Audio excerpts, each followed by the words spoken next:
The headlines hyped its arrival. Alabama's answer to Disneyland, a Space City playground, a multi-million-dollar theme park turning Alabama into a traveler's mecca.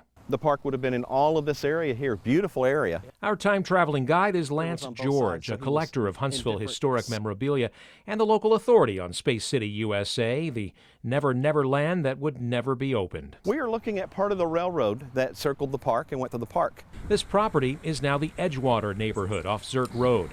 Manicured lawns, walking trails, and fishing holes on Lady Ann Lake. And it stretched all around here, so everything we're looking at would have been different lands of the park. Correct. People now enjoy a stroll along what was once the bed of the steam train attraction. And that's just one of the lost clues to this property's past. Just up a hill outside the clubhouse, there's a mysterious curving sidewalk to nowhere hidden in the trees. And this is it? The Caveman Ride. This is part of the track foundation for that ride. A check of an original map of the park shows this attraction was part of, appropriately, the Lost World land. How many people know this is even here? Not many people. Not many people. Space City, USA was the brainchild of local businessman Hubert Mitchell, a space-themed amusement park built in the shadow of Redstone Arsenal, where hardware for real space travel was being developed.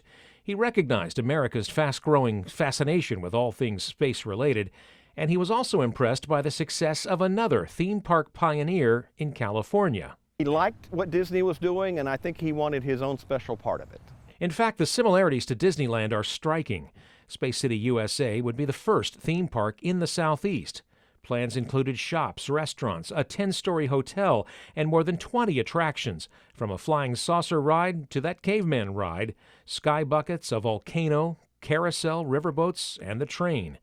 The owners sold stock to raise money, shooting for a May 1965 opening. The train was put up, the volcano was under construction, some of the little old west towns were actually completed. This theme park was scheduled to open in the mid-1960s, just about the same time Walt Disney was developing his Florida project, Walt Disney World, down in Orlando.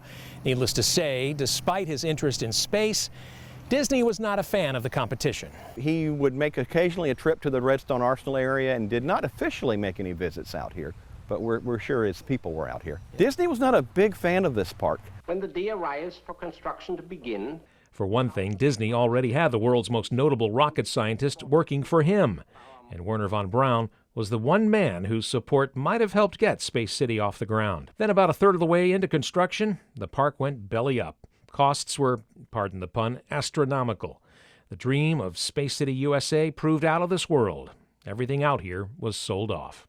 This sign that was outside the park's construction trailer was found in a barn in Georgia just a couple of years ago. George brought it back to the Rocket City. But it's really neat to actually look and see and feel a piece of Space City, USA history. Amazing.